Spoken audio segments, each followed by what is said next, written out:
Waktu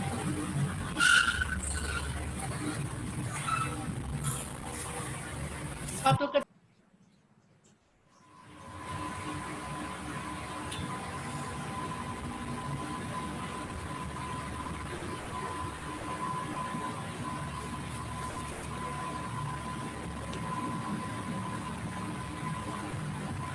Oke, Bapak Ibu sekalian yang dirahmati Allah Subhanahu wa taala, saya berharap paling tidak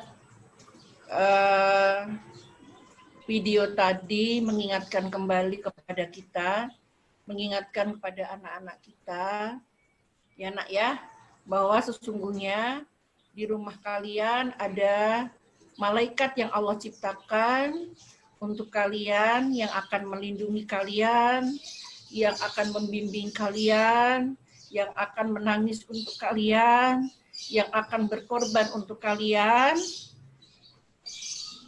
Maka sayangilah ibumu. Dan bagi orang tua, ini mengingatkan kembali kepada kita bahwa sesungguhnya tugas penciptaan kita di dunia ini adalah mengantarkan putra-putri kita menuju bertemu kembali kepada Allah Subhanahu wa taala. Bertemu kembali bersama dengan fitrahnya, bersama dengan Allah kembali. Kitalah madrasah utama. Kitalah orang tua adalah guru yang pertama dan utama, bukan siapa-siapa. Kitalah ibu yang nantinya harus mendampingi mereka bahkan ketika mereka dewasa. Semoga ini paling tidak memberikan satu pengingat kembali kepada kita bahwa tugas kita adalah mengantarkan fitrah mereka kepada fitrah Allah Subhanahu wa taala. Kemudian alhamdulillah kita diingatkan kembali bahwa sesungguhnya fitrah kita sebagai orang tua adalah memberikan, menjauhkan, mengantarkan, bahkan menghindarkan keluarga kita dari api neraka. Ya, itu tugas utama kita. Bagaimana kita mendampingi, bahkan di zaman Rasul nggak sekolah, ya nggak ada sekolah. Jadi ya seluruh upaya itu dilakukan oleh orang tua gitu ya. Toh kalau kemudian mereka orang tua itu mengantarkan anak-anaknya ke seorang ulama gitu ya, kemudian untuk mencari ilmu, itu ya benar-benar orang tua sedemikian rupa gitu ya. Bahkan orang tua tuh menggelombangkan kebaikan untuk anak-anaknya. Jadi mungkin bisa nanti dibaca bukunya, saya lupa pengarangnya ya, tapi judulnya adalah Bundanya Para Ulama. Itu sedemikian rupa. Kita tidak bisa mengantarkan putra-putri kita kepada potensi yang maksimal, yang optimal, kalau orang tuanya sendiri tidak menggelombangkan kebaikan. Saya sering mengatakan menggelombangkan kebaikan itu karena memang seperti garpu tala itu ya. Garpu tala itu semakin cepat dia bergerak, maka akan ada gelombang-gelombang di sekitarnya yang mempengaruhi benda-benda yang ada di sekitarnya. Dan ketika kita menggelombangkan kebaikan semakin cepat dan semakin banyak, maka orang-orang di sekitar kita itu akan mempunyai pengaruh terhadap kebaikan-kebaikan yang telah kita lakukan. Nah, artinya Bapak Ibu sekalian, semoga pandemi ini memberikan banyak hikmah kepada kita. Saya sendiri merasa bersyukur sekali ya, walaupun anak-anak saya semuanya di pondok gitu ya, tapi sekarang ini di rumah gitu, saya tahu persis gitu ya bagaimana bangun paginya, bagaimana sholatnya, bagaimana tilawahnya, bagaimana maksuratnya, bagaimana akhlaknya, itu saya tahu persis karena saya pun di rumah. Saya masih beberapa pengajaran saya masih dengan daring gitu ya, walaupun sudah ada yang offline gitu ya. Tapi saya bersyukur sekali saya bisa mendampingi mereka, belajar mereka, memastikan mereka pada kondisi yang baik. Ya memang saya ini syukuri sekali. Bahkan kemarin ketika ditanya, "Piye, enaknya bocah-bocah mau ke pondok enggak?" Saya bilang kalau misalnya enggak sih aku milih di rumah aja, tapi kita bersama-sama dengan pondok gitu ya, saling membuat bingkai buat anak-anak kita agar mereka menjadi orang-orang yang nantinya kedepannya unggul dan berkualitas. Nah, Bapak Ibu sekalian dirahmati Allah Subhanahu Wa Taala, anak-anak aku mungkin anak-anak nggak begitu dengar ya ini ya. Nah, ini beberapa hal yang ingin saya sampaikan berkenaan dengan materi saya adalah yang pertama kita mau bicara tentang konsep cara berpikir, paradigma berpikirnya kita ya kepada anak-anak kita. Ya, ini anak adalah amanah Allah. Saya suka nyanyi kalau sama di depan anak-anak itu, dulu waktu anak-anak masih kecil gitu ya, saya suka nyanyi gitu.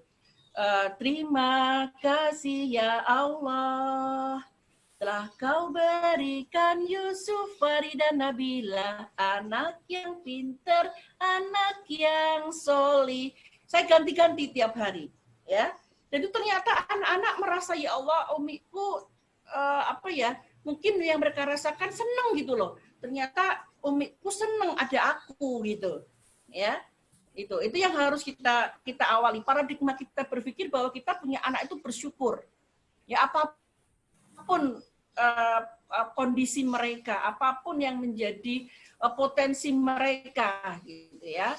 Ya ini kadang-kadang perlu harus bahkan kalau misalnya anak-anak ada anak saya yang satu yang mungkin tidak sesuai dengan apa yang orang tua kehendaki, saya suka nyanyi juga. Saya tidak sebut namanya. Terima kasih ya Allah, telah kau berikan Yusuf dan Nabila. Terus anak saya nomor 2 nanya, loh kok aku nggak disebut nih katanya. Loh, kamu nakal sih soalnya, saya bilang gitu ya. Nah itu ternyata beda sekali itu loh. Bonding yang kita lakukan kepada anak-anak itu dengan bahwa kita menyatakan kepada anak-anak bahwa kita tuh senang punya kalian. Umi bahagia, Umi bersyukur, Abi bersyukur punya kalian. Kamu hebat gitu ya. Itu adalah paradigma yang harus terus ada pada pemikiran kita agar kita tepat dalam menempatkan anak-anak kita. Ya, jadi kita rasa syukur kita kepada Allah itu luar biasa dengan amanah ini. Dan tentunya amanah itu membawa konsekuensi, yaitu dimintai pertanggungjawaban oleh Allah Subhanahu wa Ta'ala. Kemudian yang kedua, paradigma yang kedua adalah unik. Ya, anak ini unik Bapak Ibu sekalian, lucu-lucu gitu ya. Saya lihat tadi ya anak-anak itu dengan tingkahnya, Masya Allah, isopor ya, konsentrasi Zoom itu ya. Kayak gini itu sampai 2 jam nanti atau 1 jam itu koyo kuat gitu ya. Masya Allah gitu, dengan seluruh potensi yang ada gitu ya. Saya punya anak 3 saja gitu ya, itu potensinya sendiri-sendiri. Mereka nggak bisa kita plat, harus seperti ini, harus kayak bapak harus kayak ibunya gitu, nggak bisa. Bahkan anak saya yang pertama itu selalu bilang, aku nggak pengen kayak Umi sama Abi dalam hal hobi ya, dalam hal hobi. Bahkan ketika kemudian mereka lebih dikenal dia lebih dikenal Umi dan Abinya gitu, dia selalu mengatakan, aku akan melakukannya sendiri gitu. Sampai-sampai kemarin sempat ayahnya itu bilang begini, bapaknya, adiknya bilang begini, kamu nggak bisa menyembunyikan identitas ayah dan ibumu nak, karena Umi dan Abi itu sudah sebagian dari takdir kamu. Gitu ya. Jadi kadang-kadang anak itu tidak mau terbebani dengan nama ayah ibunya gitu ya. Jadi itu yang bisa jadi, karena anak itu sangat unik, mempunyai kemampuan yang tidak ada anak yang bodoh, semua punya kecerdasan. Saya katakan di poin yang keempat, kecerdasan itu beragam. Nah ini saya berharap nanti monggo lah dari sekolahan mau difasilitasi, ya walaupun mungkin ada sebagian orang yang tidak terlalu sepakat dengan tes-tes apalah itu ya, tes-tes apa itu namanya. Sekarang banyak tes ya, ada tes Tivin, ada saya sebut merek ya, karena ya setahu saya itu aja. Dan saya bukan pelaku itu gitu ya. Ada talent mapping gitu ya, talent mapping dan banyak sekali ya oleh teman-teman kita. Kemudian kalau menurut saya itu sebagai sebuah modal dasar kita mengelola anak-anak kita. Monggo kalau ibu-ibu punya rezeki, kalau bapak ibu sekalian boleh itu ya. Kalau saya pikir itu enggak masalah. Toh gitu ya, toh kita juga enggak mudeng gitu ya. Kadang-kadang kita tidak bisa mengamati anak kita satu persatu karena mungkin bisa jadi keterbatasan ilmu kita, keterbatasan waktu kita gitu ya, sehingga kita tidak bisa mengamati. Kalau dulu saya sebelum kenal tes yang lain itu saya suka mengamati, saya tulis gitu ya, anak saya suka apa, setiap hari saya ngapain gitu ya, karena memang waktu itu saya memilih pekerjaan yang bisa saya kerjakan di rumah ya. Nah itu ya, kemudian paradigma yang lain, anak diciptakan dengan potensi, sekali lagi dengan potensi. Jadi apapun anak-anak kita itu potensinya luar biasa, hanya kita saja yang belum tahu. Ya, nanti akan saya sampaikan beberapa gimana tuh supaya kita tahu gitu ya, walaupun tadi sudah saya sampaikan bolehlah untuk modal dasar, walaupun kemudian akurasi dari tes-tes itu pasti mempunyai akurasi yang berbeda gitu ya. Tapi nggak apa-apa, kalau menurut saya, bahkan saya pernah itu ya, ngeteskan anak saya sidik jari pernah, kemudian ngetes IQ pernah, ya. Saya itu empati dan tes semacam itu. Karena menurut saya mereka melakukan itu sudah dengan penelitian, sehingga nggak apa-apa lah kalau kemudian saya menggunakan itu sebagai landasan dasar saya untuk mengembangkan potensi mereka. Toh sekarang saya terbantu sekali dengan itu gitu ya, terbantu walaupun saya tidak menjadikan itu sebagai acuan utama, karena saya tiap hari anak itu unik ya, anak itu unik, tidak mekanik yang A ditambah 1 tambah 1 2 begitu. 1 ditambah 1 bisa 2, bisa 3, bisa 4, bisa 5 gitu ya, walaupun elemennya 1 ditambah 1. Karena 1 itu sendiri bisa abstrak, bisa dan seterusnya, karena anak itu unik. Kemudian selanjutnya, potensi anak didapatkan dari keturunan dan stimulan. Kita tidak bisa menutup mata bahwa keturunan itu juga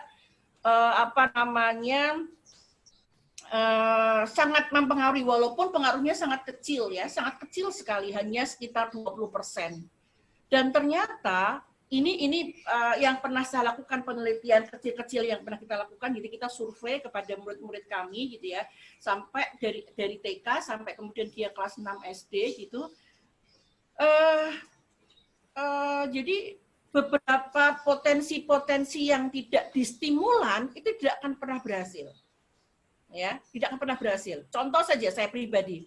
Saya itu ketika dites dites sidik jari atau tes kemampuan atau tes apa, sudah 3 kali tes itu. Saya pribadi itu kemampuan bahasa saya itu rendah dibandingkan kemampuan visual saya, spasial visual saya.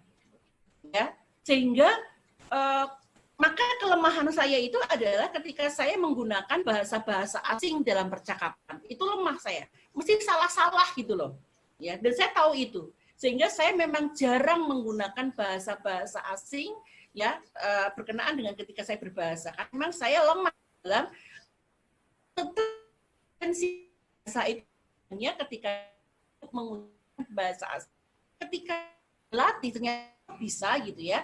Saya dulu ketika di SMP SMA juga nyanyi bahasa Inggris gitu ya. Toh ya fasih gitu ya. Kemudian saya juga membaca Al-Qur'an juga fasih gitu ya. Karena kebetulan saya guru Al-Qur'an gitu. Jadi ya tahsinnya. Jadi ya saya berusaha semaksimal mungkin, ternyata bisa gitu. Setiap percaya saya bisa ngomong di depan panjenengan semua bisa sampai 2-3 jam ke depan loh. Tanpa habis nya gitu ya. Itu karena kita diberikan latihan-latihan stimulus yang luar biasa.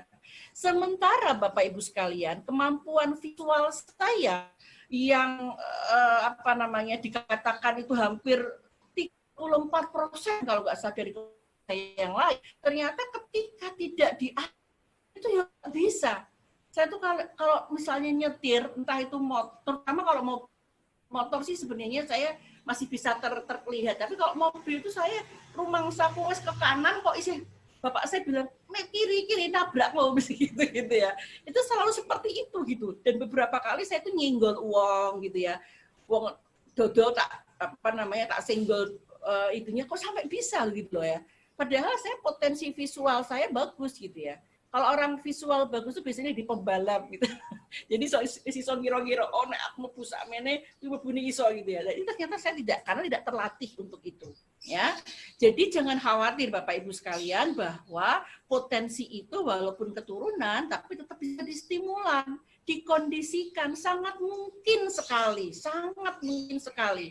Bahkan saya sering mengatakan sama teman-teman sekalian itu ya, bahwa ketika kita kecerdasan, kemudian kemampuan-kemampuan kita mintakan kepada Allah. Kita mintakan kepada Allah Subhanahu wa taala. Itu sangat mungkin. Apa sih yang tidak mungkin untuk Allah Subhanahu wa taala? Nah, paradigma berpikir tentang anak yang selanjutnya adalah kesuksesan manusia adalah kebahagiaan dunia akhirat. Bukan mereka yang ranking 1, bukan mereka yang kaya raya gitu ya, bukan mereka yang kemudian mendapatkan jabatan, bukan mereka yang terkenal gitu ya, bukan. Tapi kesuksesan manusia adalah kebahagiaan dunia akhirat.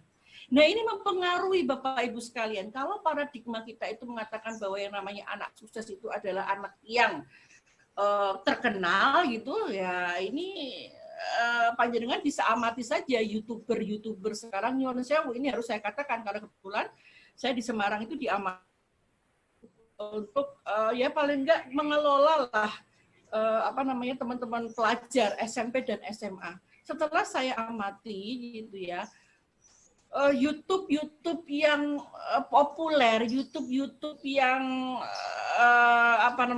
subscribe-nya banyak, itu ternyata nyun sewu, kontennya itu kalau kata anak-anak itu receh nih katanya gitu. Receh gimana nak? Alah ya Allah nih, cuman gini aja. Kita cara memakai topi. Ya Allah, pakai topi aja sampai di YouTube, sampai jadi konten gitu loh. Bahkan banyak nih kata anak-anak saya itu, banyak konten-konten yang benar-benar tidak berkualitas yang membuat kemudian anak menjadi konsumtif, kemudian membuat anak mempunyai angan-angan yang melambung gitu ya. Itu banyak nih katanya, dan itu yang disenangi oleh anak-anak remaja sekarang itu yang semacam itu. Kemudian saya bertanya, lah kenapa nak kalau seperti itu? Kata anak-anak saya begini, nih di sekolah itu udah pusing nih, banyak tugas. Kalau kita mau lihat YouTube itu yang santai-santai saja, yang hiburan-hiburan, yang ringan-ringan, katanya begitu ya. Saya bilang, masuk akal juga ya.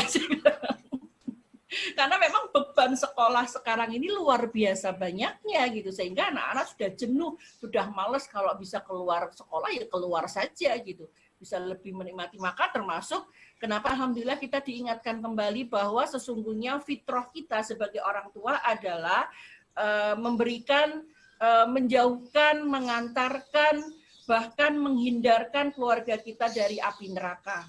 Ya, itu tugas utama kita. Bagaimana kita mendampingi, bahkan di zaman Rasulullah nggak ada sekolah, ya nggak ada sekolah. Jadi ya seluruh upaya itu dilakukan oleh orang tua gitu ya. Toh kalau kemudian mereka orang tua itu mengantarkan anak-anaknya ke seorang ulama gitu ya, kemudian untuk mencari ilmu itu ya benar-benar orang tua sedemikian rupa gitu ya. Bahkan orang tua tuh menggelombangkan kebaikan untuk anak-anaknya. Jadi mungkin bisa nanti dibaca bukunya, saya lupa pengarangnya ya, tapi judulnya adalah Bundanya Para Ulama. Itu sedemikian rupa.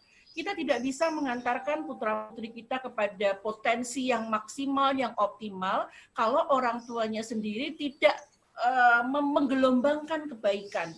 Saya sering mengatakan menggelombangkan kebaikan itu karena memang seperti garpu tala itu ya. Garpu tala itu semakin cepat dia bergerak, maka akan ada gelombang-gelombang di sekitarnya yang mempengaruhi benda-benda yang ada di sekitarnya. Dan ketika kita menggelombangkan kebaikan semakin cepat dan semakin banyak, maka orang-orang di sekitar kita itu akan mempunyai pengaruh terhadap kebaikan-kebaikan yang telah kita lakukan.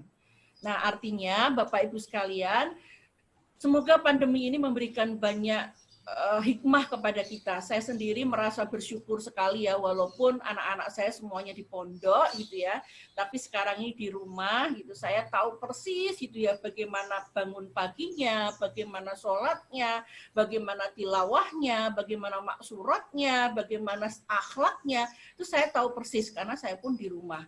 Saya masih beberapa pengajaran saya masih dengan daring gitu ya, walaupun sudah ada yang offline gitu ya. Tapi saya bersyukur sekali saya bisa mendampingi mereka, belajar mereka, memastikan mereka pada kondisi yang baik. Ya memang saya ini syukuri sekali. Bahkan kemarin ketika ditanya, piye, enaknya bocah-bocah mau ke pondok nggak? Saya bilang kalau misalnya enggak sih, aku milih di rumah aja. Tapi kita bersama-sama dengan pondok gitu ya, saling membuat membuat bingkai buat anak-anak kita agar mereka menjadi orang-orang yang nantinya kedepannya unggul dan berkualitas. Nah, Bapak Ibu sekalian yang dirahmati Allah Subhanahu wa taala, anak-anak aku mungkin anak-anak nggak begitu dengar ya ini ya. Nah, ini beberapa hal yang ingin saya sampaikan berkenaan dengan materi saya adalah yang pertama, kita mau bicara tentang konsep cara berpikir, paradigma berpikirnya kita ya kepada anak-anak kita. Ya, ini tuan kita kepada anak-anak kita ini sangat dipengaruhi oleh paradigma kita berpikir. Bapak Ibu yang dirahmati Allah Subhanahu wa taala, ayah bunda, ustazah semuanya, anak-anakku, ini nggak tahu ini tempat untuk anak apa enggak ini. Anak adalah amanah Allah. Ya. Anak adalah amanah Allah. Saya suka nyanyi kalau sama di depan anak-anak itu dulu waktu anak-anak masih kecil gitu ya, saya suka nyanyi gitu. Terima kasih ya Allah, telah kau berikan Yusuf, Farida, Nabila, anak yang pintar, anak yang solih. Saya ganti-ganti tiap hari, ya. Jadi ternyata anak-anak merasa ya Allah, umiku mungkin yang mereka rasakan senang gitu loh. Ternyata umiku senang ada aku gitu, ya. Itu yang harus kita awali. Paradigma kita berpikir bahwa kita punya anak itu bersyukur. Ya apapun kondisi mereka, apapun yang menjadi potensi mereka gitu ya. Ya ini kadang-kadang perlu harus bahkan kalau misalnya anak-anak ada anak saya yang satu yang mungkin tidak sesuai dengan apa yang orang tua kehendaki, saya suka nyanyi juga. Saya tidak sebut namanya. Terima kasih ya Allah, telah kau berikan Yusuf dan Nabila. Terus anak saya nomor 2 nanya, loh kok aku nggak disebut nih katanya. Loh kamu nakal sih soalnya, saya bilang gitu ya. Nah itu ternyata beda sekali itu loh. Bonding yang kita lakukan kepada anak-anak itu dengan bahwa kita menyatakan kepada anak-anak bahwa kita tuh senang punya kalian. Umi bahagia, Umi bersyukur, Abi bersyukur punya kalian. Kamu hebat gitu ya. Itu adalah paradigma yang harus terus ada pada pemikiran kita agar kita tepat dalam menempatkan anak-anak kita. Ya, jadi kita rasa syukur kita kepada Allah itu luar biasa dengan amanah ini. Dan tentunya amanah itu membawa konsekuensi, yaitu dimintai pertanggungjawaban oleh Allah Subhanahu wa taala. Kemudian yang kedua, paradigma yang kedua adalah unik. Ya, anak ini unik Bapak Ibu sekalian, lucu-lucu gitu ya. Saya lihat tadi ya anak-anak itu dengan tingkahnya, Masya Allah, isopor ya, konsentrasi Zoom itu ya. Kayak gini tuh sampai 2 jam nanti atau 1 jam itu kok kuat gitu ya. Masya Allah gitu, dengan seluruh potensi yang ada gitu ya. Saya punya anak 3 saja gitu ya, itu potensinya sendiri-sendiri. Mereka nggak bisa kita plat, oh harus seperti ini, harus kayak bapak harus kayak ibunya gitu, nggak bisa. Bahkan anak saya yang pertama itu selalu bilang, aku nggak pengen kayak Umi sama Abi dalam hal hobi ya, dalam hal hobi. Bahkan ketika kemudian mereka lebih dikenal dia lebih dikenal Umi dan Abinya gitu, dia selalu mengatakan, aku akan melakukannya sendiri gitu. Sampai-sampai kemarin sempat ayahnya itu bilang begini, bapaknya, adiknya bilang begini, kamu nggak bisa menyembunyikan identitas ayah dan ibumu nak, karena Umi dan Abi itu sudah sebagian dari takdir kamu gitu ya. Jadi kadang-kadang anak itu tidak mau terbebani dengan nama ayah ibunya gitu ya. Jadi itu yang bisa jadi, karena anak itu sangat unik, mempunyai kemampuan yang tidak ada anak yang bodoh, semua punya kecerdasan. Saya katakan di poin yang keempat, kecerdasan itu beragam. Nah ini saya berharap nanti monggo lah dari sekolahan mau difasilitasi, ya walaupun mungkin ada sebagian orang yang tidak terlalu sepakat dengan tes-tes apalah gitu ya, tes-tes apa itu namanya. Sekarang banyak tes ya, ada tes Tivin, ada saya sebut merek ya, karena ya setahu saya itu aja. Dan saya bukan pelaku itu gitu ya. Ada talent mapping gitu ya, talent mapping dan banyak sekali ya oleh teman-teman kita. Kemudian kalau menurut saya itu sebagai sebuah modal dasar kita mengelola anak-anak kita. Monggo kalau ibu-ibu punya rezeki, kalau bapak ibu sekalian boleh gitu ya. Kalau saya pikir itu enggak masalah. Toh gitu ya, toh kita juga nggak mudeng gitu ya. Kadang-kadang kita tidak bisa mengamati anak kita satu persatu karena mungkin bisa jadi keterbatasan ilmu kita, keterbatasan waktu kita gitu ya, sehingga kita tidak bisa mengamati. Kalau dulu saya sebelum kenal tes yang lain itu saya suka mengamati, saya tulis gitu ya, anak saya suka apa, setiap hari saya ngapain gitu ya, karena memang waktu itu saya memilih pekerjaan yang bisa saya kerjakan di rumah ya. Nah itu ya, kemudian paradigma yang lain, anak diciptakan dengan potensi, sekali lagi dengan potensi. Jadi apapun anak-anak kita itu potensinya luar biasa, hanya kita saja yang belum tahu. Ya, nanti akan saya sampaikan beberapa gimana tuh supaya kita tahu gitu ya. Walaupun tadi sudah saya sampaikan bolehlah untuk modal dasar, walaupun kemudian akurasi dari tes-tes itu pasti mempunyai akurasi yang berbeda gitu ya. Tapi nggak apa-apa kalau menurut saya, bahkan saya pernah itu ya ngeteskan anak saya sidik jari pernah, kemudian ngetes IQ pernah ya. Saya empati dan tes semacam itu.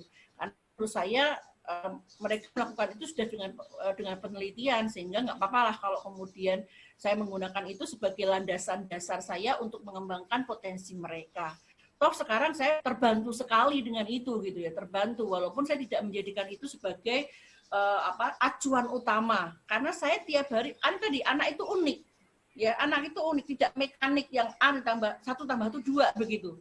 1 ditambah 1 bisa 2, bisa 3, bisa 4, bisa 5 gitu ya. Walaupun elemennya 1 ditambah 1. Karena 1 itu sendiri bisa abstrak, bisa dan seterusnya terusnya. Karena anak itu unik. Kemudian selanjutnya potensi anak didapatkan dari keturunan dan stimulan. Kita tidak bisa menutup mata bahwa keturunan itu juga sangat mempengaruhi, walaupun pengaruhnya sangat kecil ya, sangat kecil sekali, hanya sekitar 20%. Dan ternyata ini yang pernah saya lakukan, penelitian kecil-kecil yang pernah kita lakukan, jadi kita survei kepada murid-murid kami gitu ya, sampai dari TK sampai kemudian dia kelas 6 SD gitu. Jadi beberapa potensi-potensi yang tidak distimulan itu tidak akan pernah berhasil. Ya, tidak akan pernah berhasil. Contoh saja saya pribadi.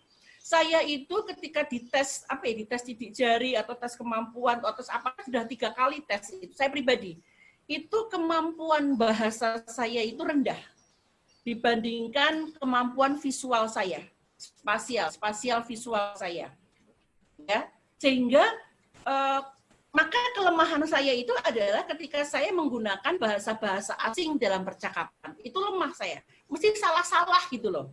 Ya, dan saya tahu itu. Sehingga saya memang jarang menggunakan bahasa-bahasa asing ya berkenaan dengan ketika saya berbahasa. Karena memang saya lemah dalam potensi bahasa itu hanya ketika menggunakan bahasa asing.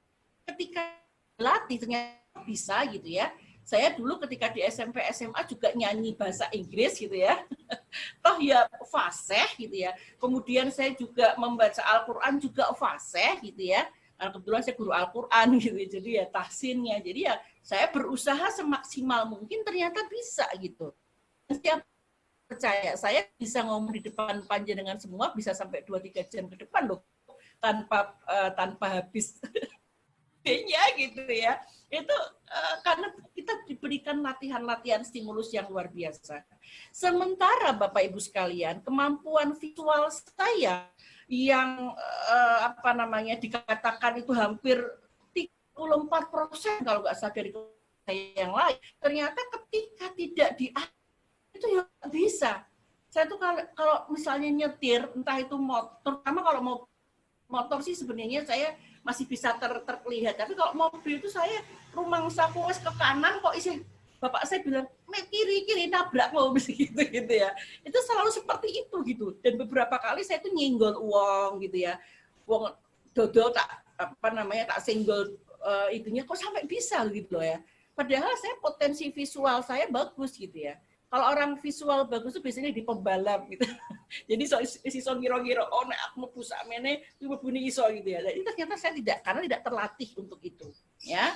Jadi jangan khawatir Bapak Ibu sekalian bahwa potensi itu walaupun keturunan tapi tetap bisa distimulan, dikondisikan, sangat mungkin sekali. Bahkan saya sering mengatakan sama teman-teman sekalian itu ya, bahwa ketika kita kecerdasan, kemudian kemampuan-kemampuan kita mintakan kepada Allah. Kita mintakan kepada Allah Subhanahu wa taala. Itu sangat mungkin. Apa sih yang tidak mungkin untuk Allah Subhanahu wa taala? Nah, paradigma berpikir tentang anak yang selanjutnya adalah kesuksesan manusia adalah kebahagiaan dunia akhirat. Bukan mereka yang ranking 1, bukan mereka yang kaya raya gitu ya, bukan mereka yang kemudian mendapatkan jabatan, bukan mereka yang terkenal gitu ya, bukan. Tapi kesuksesan manusia adalah kebahagiaan dunia akhirat.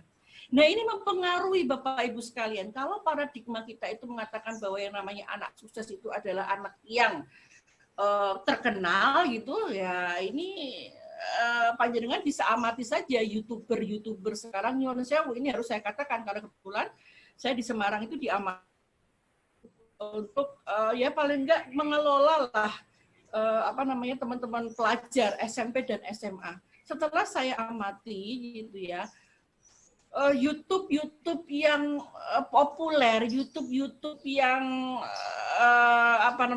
subscribe-nya banyak, itu ternyata nyun sewu, kontennya itu kalau kata anak-anak itu receh nih katanya gitu. Receh gimana nak? Alah ya Allah nih, cuman gini aja. Kita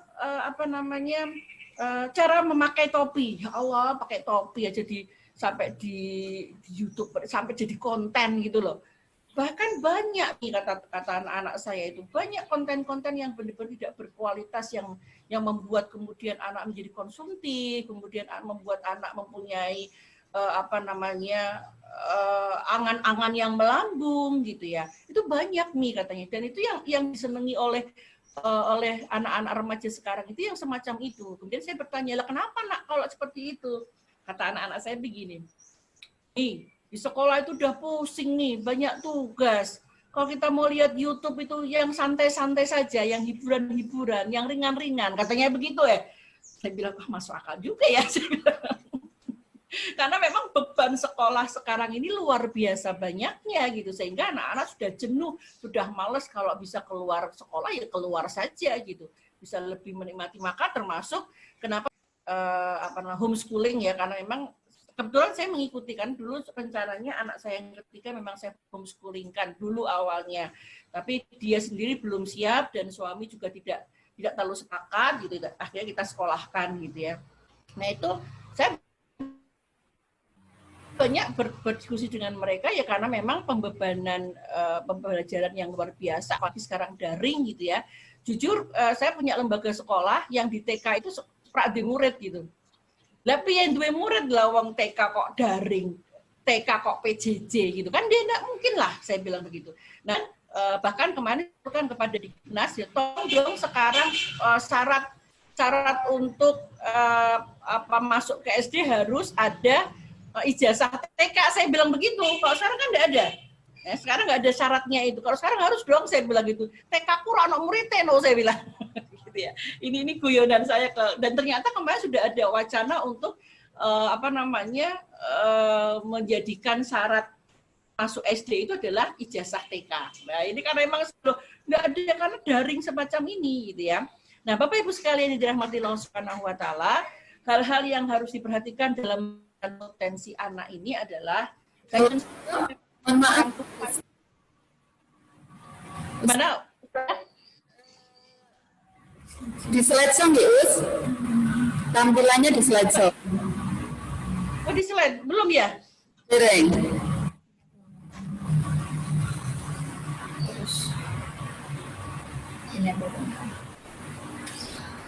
Sekarang sudah? Belum. Di enable konten Us. Hah? Itu enable konten, atas, Sampun menika?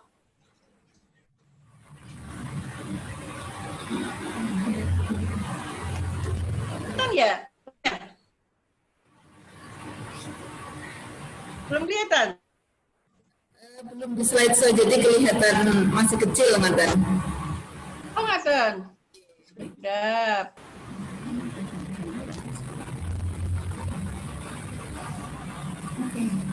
Oke. Ini good.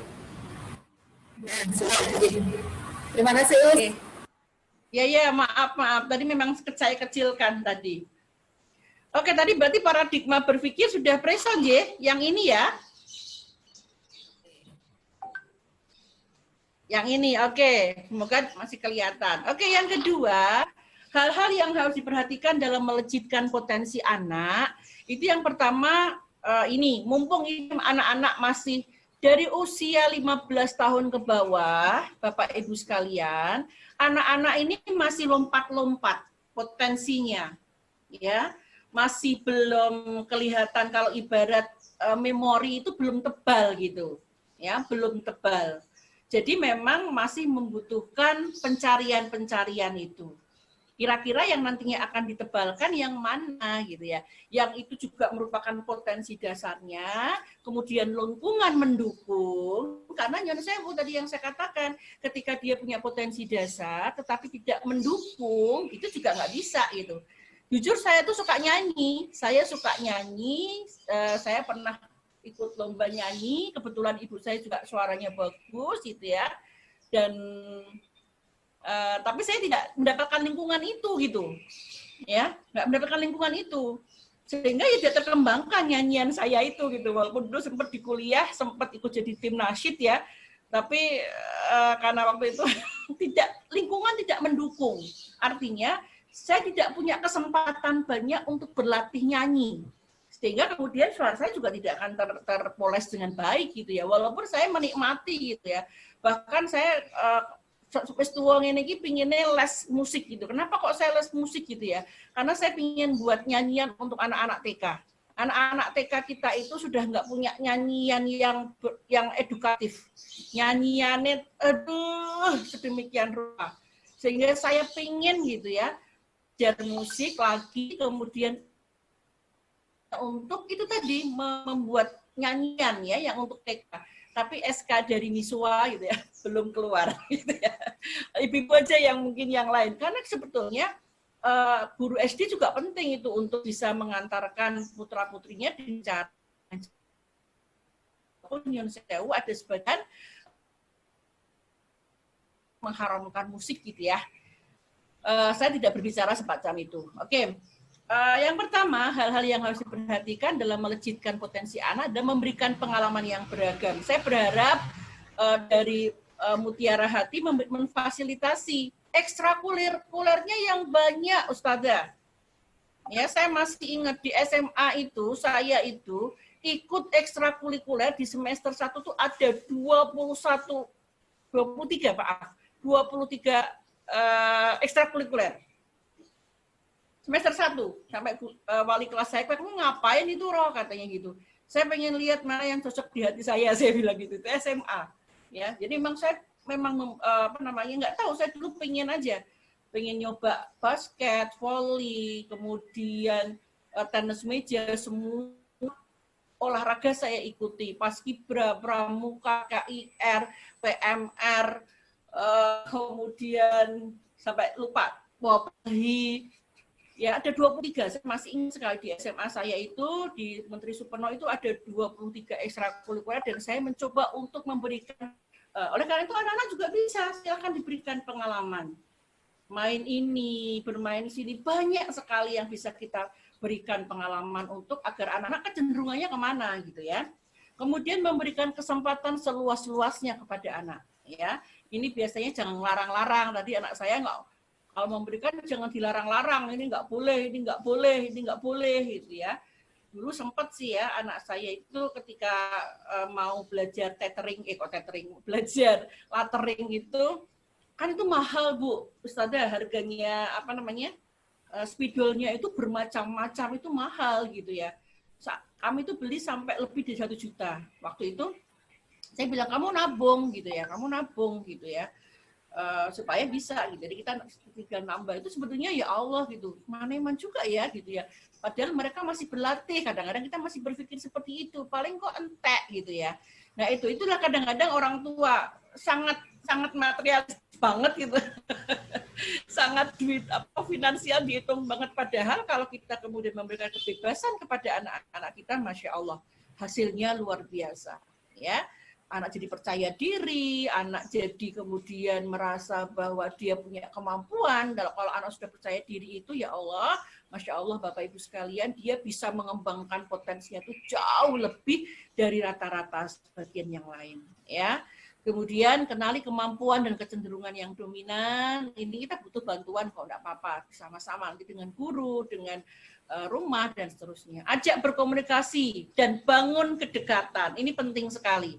Bangun kedekatan, bonding kepada anak. Nanti akan saya berikan tips sedikit ya tentang bonding, bagaimana memberikan kedekatan dengan anak, karena ini sangat mempengaruhi dari kehidupan kita sekarang sampai ke depan. Kita bisa belajar tentang Nabi Yusuf alaihi salam.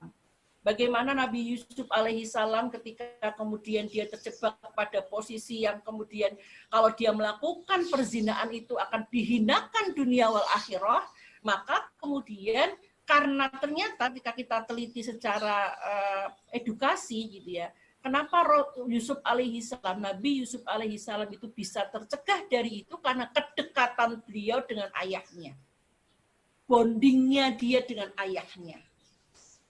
Ya, itu. Ya, jadi kita jangan khawatir kalau misalnya kan kita juga nggak bisa nongkrongi anak-anak kita setiap hari kemana dia. Apalagi saya ngerasa punya anak gede wis kuliah semester 3 itu kemarin sudah izin nih, aku izin ya Mi katanya. Malam tahun baru itu di kos-kosan temennya yang dulu satu pondok pesantren. 6 tahun mereka bersama, kemudian mereka sekolah di Semarang, buat kontrakan khusus, Masya Allah saya bilang. Saya coba lihat, kebetulan sama adiknya ke sana, jadi saya bisa kontrol itu yang apa yang dikerjakan. Dan dia cerita apa yang dikerjakan dan sebagainya gitu ya. Sehingga kedekatan ini harus kita bangun ya. Kemudian mendukung hobinya. Ya, memberikan motivasi dan stimulus. Ya, motivasi, diberikan hadiah, diberikan peluang gitu ya. Saya kemarin juga ini dia ada lomba ngevlog Dek, coba Dek gitu ya. Saya bukan persoalan menang atau kalah ya, tapi lebih kepada bagaimana dia percaya diri, bagaimana dia berani, bagaimana dia bisa membuat narasi tentang Semarang gitu kan, banyak potensi yang bisa digali dengan kegiatan vlog itu. Nah, tadi ketika kita bicara tentang pengaruh kedekatan anak dengan orang tua, itu ada beberapa 4 ya pengaruhnya. Yang pertama, mengembangkan kepribadian yang baik kepada anak. Bapak Ibu sekalian, sebenarnya saya ingin banyak bercerita ini karena kita kondisi masyarakat kita, anak-anak remaja kita tuh sekarang sudah jauh dari yang menjadi harapan kita gitu ya. Mungkin kalau kita melihat sekitar kita baik-baik saja, tapi ternyata ketika kita lebih membuka data yang ada, kebetulan saya kan memang diamanai di pelajar ya, anak SMP dan SMA, bahkan kemarin yang viral itu yang membuat kita ngeri ya, mereka zina gitu ya dengan pacarnya, kemudian datang ke dokter sudah dalam kondisi ini saya sebenarnya kalau misalnya kita bicarakan di depan anak-anak juga nggak enak gitu ya. Jadi memang yang saya jadi ini kondisi anak-anak kita. Kemudian panutan mereka tidak lagi orang tuanya, tapi artis-artis Korea. Ya yang ya Allah panjenengan bisa ngelihat, saya sampai bilang ini wajah atau plastik sih Dek, saya bilang gitu. Ini katanya wajah kok kayak anak plastik ya.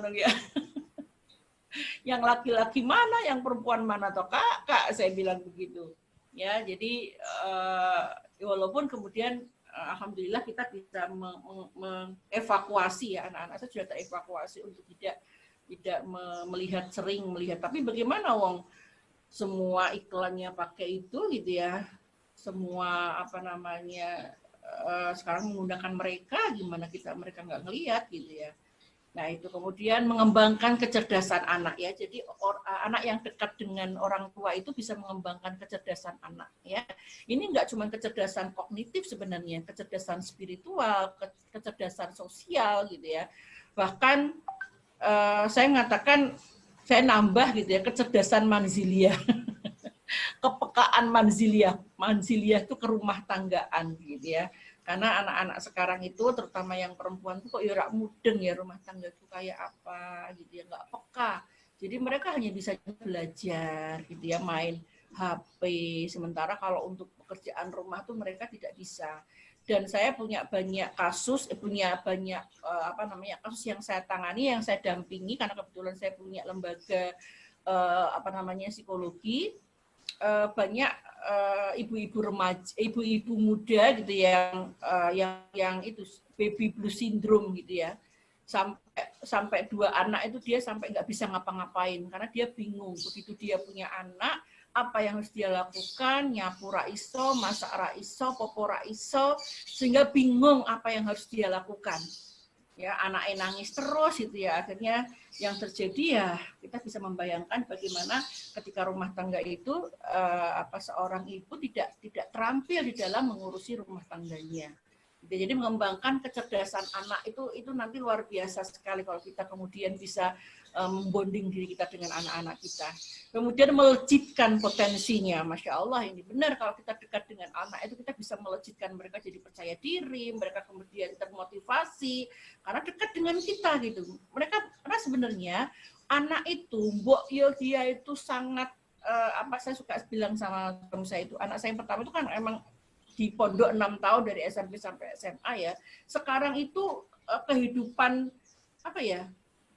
sosialnya dengan teman-teman pondoknya itu luar biasa dekatnya. Tapi toh tetap mereka kembali kepada orang tua. Ketika mereka punya persoalan, ketika mereka mengadukan apa-apa, mereka ke orang tuanya, dia datang kepada kami, gitu ya. Mi, tadi ada temanku yang seperti ini. Mi, ada temanku yang seperti ini. Aku butuh gimana, Mi? Begitu. Ya, artinya kalau kita itu melejitkan luar biasa potensinya.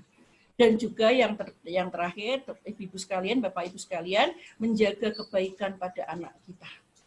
Ya, itu benar-benar minimal. Saya sering mengatakan minimal ketika kemudian mereka di luaran, dia teringat betapa kedua orang tuanya sangat mencintai dia. Dia tahu persis bahwa orang tuanya mencintai dia. Dia pasti tidak akan melakukan keburukan karena dia khawatir, dia takut orang tuanya akan sedih ketika dia melakukan keburukan. Ya, maka ini kadang-kadang kalau di SD itu saya suka drama, Ustadzah. Kalau sama anak saya ketika di SD saya suka drama.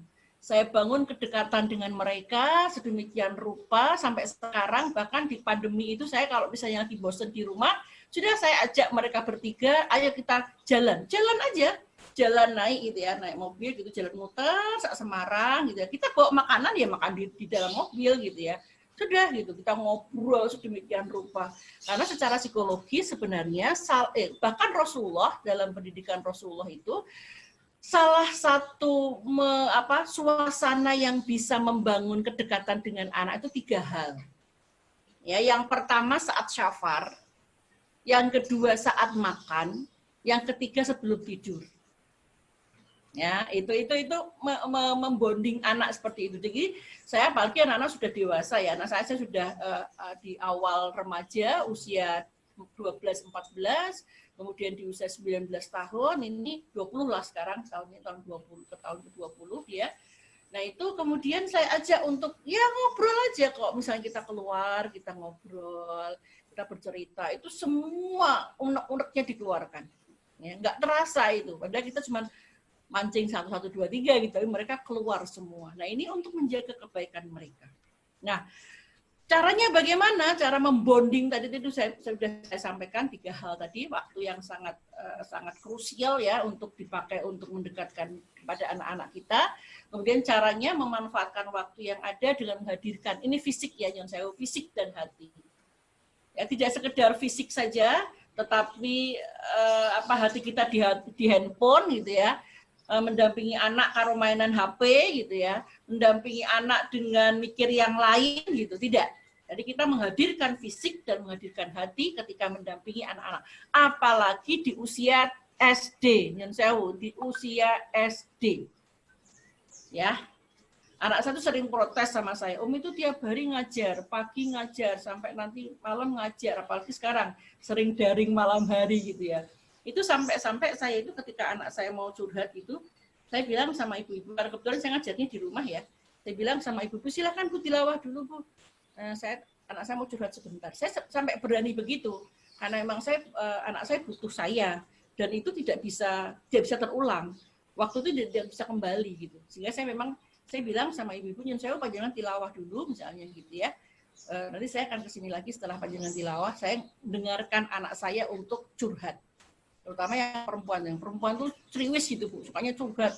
Apa dicurhat ke mbek boke gitu ya. Jadi dia memang seperti itu. Makanya saya bilang, dia teman ngobrol saya gitu ya.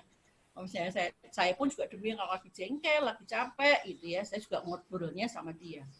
Kemudian caranya membelai dan memeluk, pujian dan motivasi secara proporsional, hati-hati dengan proporsional, karena saya sering khawatir pujian dan motivasi yang berlebihan tidak pada tempatnya, tidak pada usianya, itu akan mengakibatkan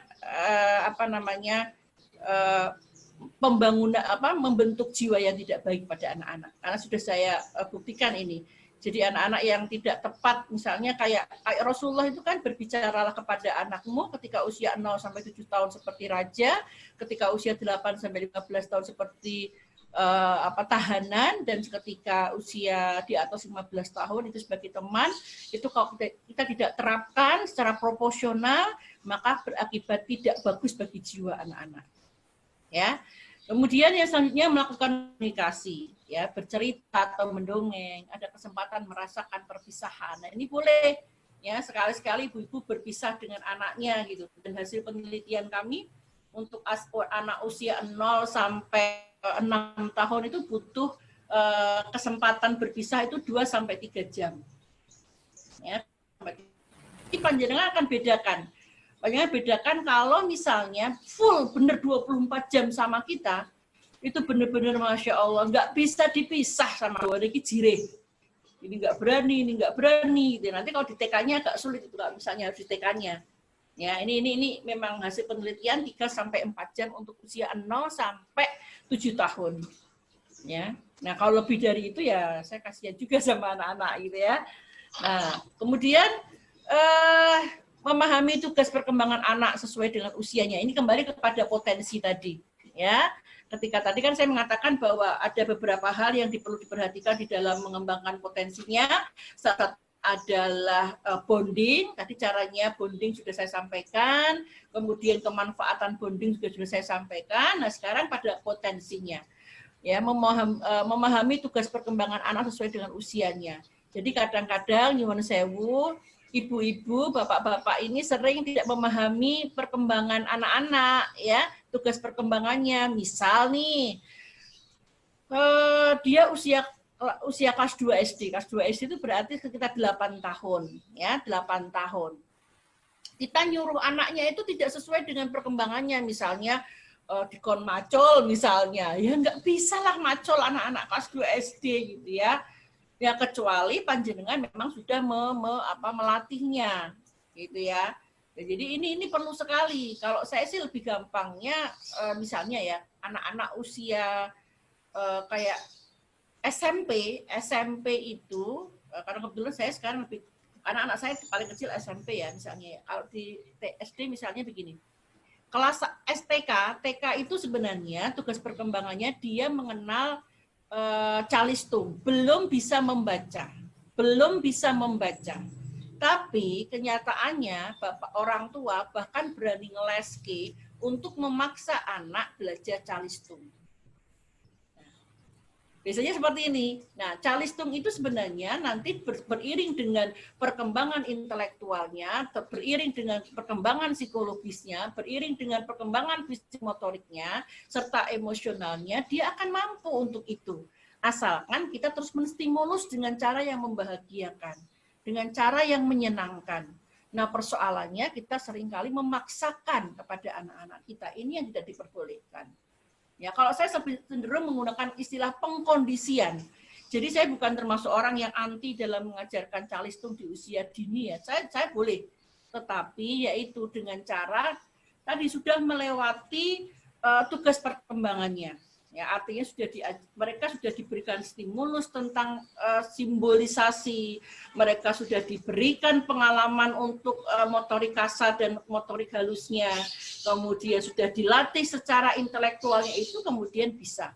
Dan kemudian yang tidak kalah pentingnya adalah dengan suasana yang menyenangkan, dengan suasana yang tidak memberikan beban kepada anak-anak kita sesuai dengan usianya. Nah, ini contohnya. Ya, contohnya seperti itu. Terus begitu, Ustazah? 5 menit lagi, deh. Oh iya, ya, insya Allah. Oke. Nah, yang terakhir, ayah bunda yang dirahmati oleh Allah Subhanahu wa taala, sikap jiwa kita ketika kita mengantarkan putra-putri kita pada melejitnya potensi dan juga bondingnya kita, kekompakan kita dengan anak-anak kita adalah kita yang pertama adalah yakin. Ya, yakin bahwa Allah akan bantu kita. Nah, ini seringkali juga kita tidak pernah ini menyampaikan. Sebelum kita melakukan segala sesuatu, monggo Bapak Ibu sekalian, ayah bunda, kita mohon kepada Allah Subhanahu wa taala. Karena berbicara tentang bonding, berbicara tentang kekompakan, berbicara tentang kedekatan, itu bicara tentang hati. Ya. Ketika kita bicara tentang hati, kita harus minta kepada Zat yang memiliki hati, yaitu Allah Subhanahu wa taala. Nah, ini yang kadang-kadang kita tidak pernah memintanya. Rumangsane dengan teknis sudah dengan latihan sedemikian kita bisa gitu. Tapi kita tidak pernah meminta kepada penguasa hati untuk kita dekatkan dengan anak-anak kita. Ini sangat penting. Makanya kita kalau bahasanya Iwan Fals itu lumuri mereka dengan doa-doa. Peluk mereka dengan doa-doa kita. Ya. Itu yang kemudian membuat mereka dekat dengan kita. Ya, berikan robitoh kepada mereka. Ya, doa-doa kebersamaan, doa-doa kedekatan, takliful qulub yang akan kita bangun kepada anak-anak kita. Ya, termasuk dengan pasangan. Nah, ini. Kadang-kadang kita mengandalkan teknis saja, caranya untuk mendekatkan hati dengan pasangan itu misalnya membuat kegiatan bersama. Misalnya gitu ya, termasuk dengan anak-anak buat kegiatan bersama. Nah, sudah saya praktekkan. Saya pernah ditanya itu sama, ada yang ngasih contoh, pas pandemi ini, yuk kita berkebun bersama, gitu ya, sama pasangan, sama anak lah. Ibu-ibu yang bertanya, Bu Oro, ternyata suami saya nggak suka berkebun. Lah jenengan dia lucu, saya bilang begitu. Lah wong suami ini nggak suka berkebun, kok tidak berkebun? Ya jangan, saya bilang begitu.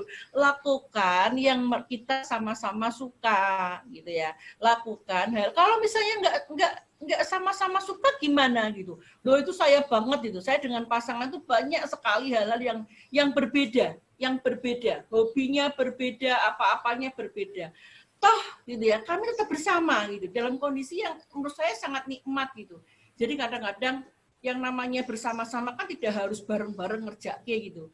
Kalau bahasa saya itu kadang-kadang kalau misalnya kita justru malah bareng-bareng ngerjake ini ngalor ngidul karena seleranya beda. Ya. Makanya saya sering kali kita sudah tahu masing-masing kesukaan, maka kita dukung, kita sama-sama. Kamu suka begini, saya suka begini. Itu saja. Jadi betapa indahnya kalau kita kemudian menyadari keyakinan kita kepada Allah tinggi. Karena hanya Allah yang bisa mengikatkan hati-hati kita. Kemudian yang sikap jiwa yang kedua adalah ikhlas. Ya ikhlas kita lakukan karena Allah, bukan karena mungkin disayang suami, biar anak itu nanti kalau kedekat sama kita itu dia nanti akan membalas jasa budi kita gitu, tidak. Nggak ada kepikiran di otak kita nanti anak-anak kita itu kalau sudah besar, kalau kita itu mendidik dengan baik, dia akan istilahnya nyumbuli kita. Kalau bahasa ibu saya nyumbuli itu maringi secara materi. Enggak, kita sudah ikhlaskan semua ini karena Allah Subhanahu wa taala. Ya, sikap jiwa yang ketiga adalah sabar.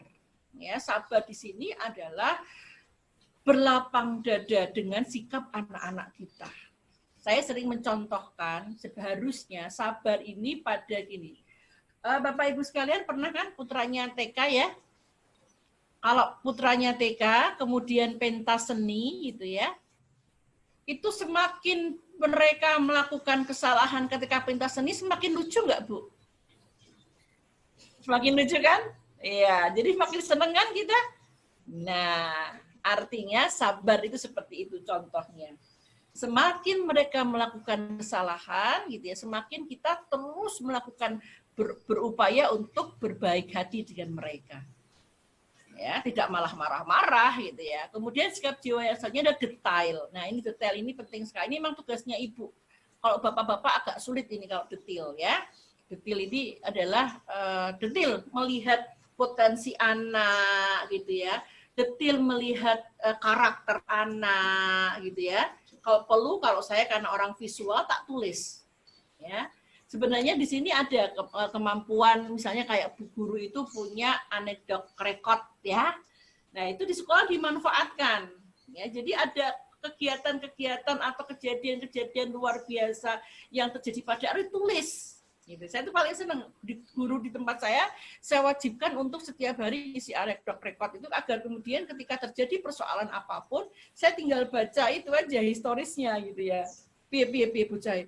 Ini bahasa bisa kemudian menggabung-gabungkan gitu ya, menggabung-gabungkan, oh ternyata kebiasaan anak seperti ini, oh pernah kejadian seperti ini, oh jadi kemudian saya seperti puzzle itu saya kumpulkan, saya analisa, kemudian sebagai sebuah rekomendasi.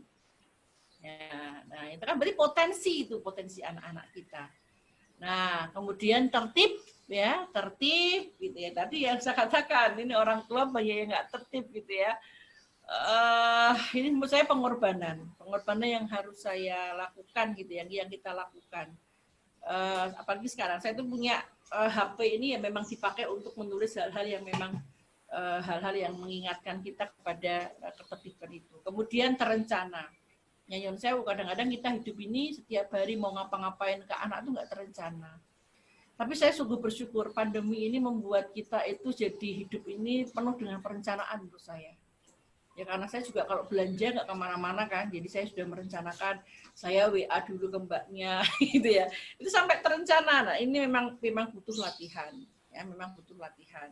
Nanti kapan-kapan kita buat latihan teknis ya, bagaimana mentertibkan urusan anak kita tentang potensi mereka. Ya, karena itu juga kami lakukan Bapak Ibu sekalian sehingga kita jadi tahu. Jadi saya dulu pernah mentargetkan, mungkin saya merencanakan SMP itu anak sudah tahu cita-citanya. Ya, SMP, maka anak-anak sekarang sudah tahu cita-citanya apa, mereka sudah tahu. Walaupun nanti terserah Allah, ya terserah Allah mereka mau Allah mau memberikan anak saya kemana, tapi paling tidak sebagai sebuah ikhtiar, saya sudah mencoba untuk sejak kelas 4 SD itu memberikan satu perencanaan dalam hidup mereka. Ya nanti sampai di SMP saya nanya biasanya. Kamu mau jadi apa? Lah nanti proses SMP itu proses pematangan dan SMA dia tinggal milih jurusan. Kalau di SMA ya silahkan di jurusan apa, di SMA atau mungkin pekerjaan dan sebagainya itu nanti sudah tertata dengan rapih. Ya, mungkin itu ayah bunda sekalian yang dirahmati Allah Subhanahu Wa Taala. Saya sangat mohon maaf ya, karena sebenarnya ini materi yang tidak pas untuk anak-anak, ini harusnya untuk orang tua. Ya, kalau anak-anak sudah saya persiapkan kemarin mungkin akan beda halnya ya. Sekali lagi anak-anakku, Masya Allah kalian luar biasa, iso anteng nanggone ngarep Zoom kayak ngono ya Allah. Menurut saya Ustadzah Mutiara Hati harusnya berbangga dan bersyukur punya anak-anak yang bisa konsentrasi semacam ini nih ya Allah. Ini luar biasa. Monggo ini nanti potensinya bisa dikembangkan. Dia bisa konsentrasi loh Bu, ini Bu. Masya Allah ini Bu. Ini kelas berapa? Kelas 3 bisa duduk. Ya minimal anteng lah ya. Walaupun ya gerak-gerak, saya juga gerak-gerak. Oh ya, ya ini Masya Allah ini. Moga-moga ini menjadi dianalisa coba satu persatu oleh psikolognya Mutiara Hati. Ini anak-anak yang bisa duduk anteng seperti ini tuh yang harus dikembangkan potensinya. Ini nggak ngantuk juga anak-anak ya, Masya Allah. Ini luar biasa. Ini menurut saya potensi yang luar biasa Bu. Monggo dikembangkan. Saya berharap nanti Mutiara Hati menjadi salah satu kontributor di dalam membangun kebaikan anak-anak kita, sehingga nanti 20-30 tahun ke depan Allah akan memberikan pemimpin-pemimpin bangsa ini dari anak-anak Mutiara Hati. Saya mohon maaf, saya akhiri. Assalamualaikum warahmatullahi wabarakatuh.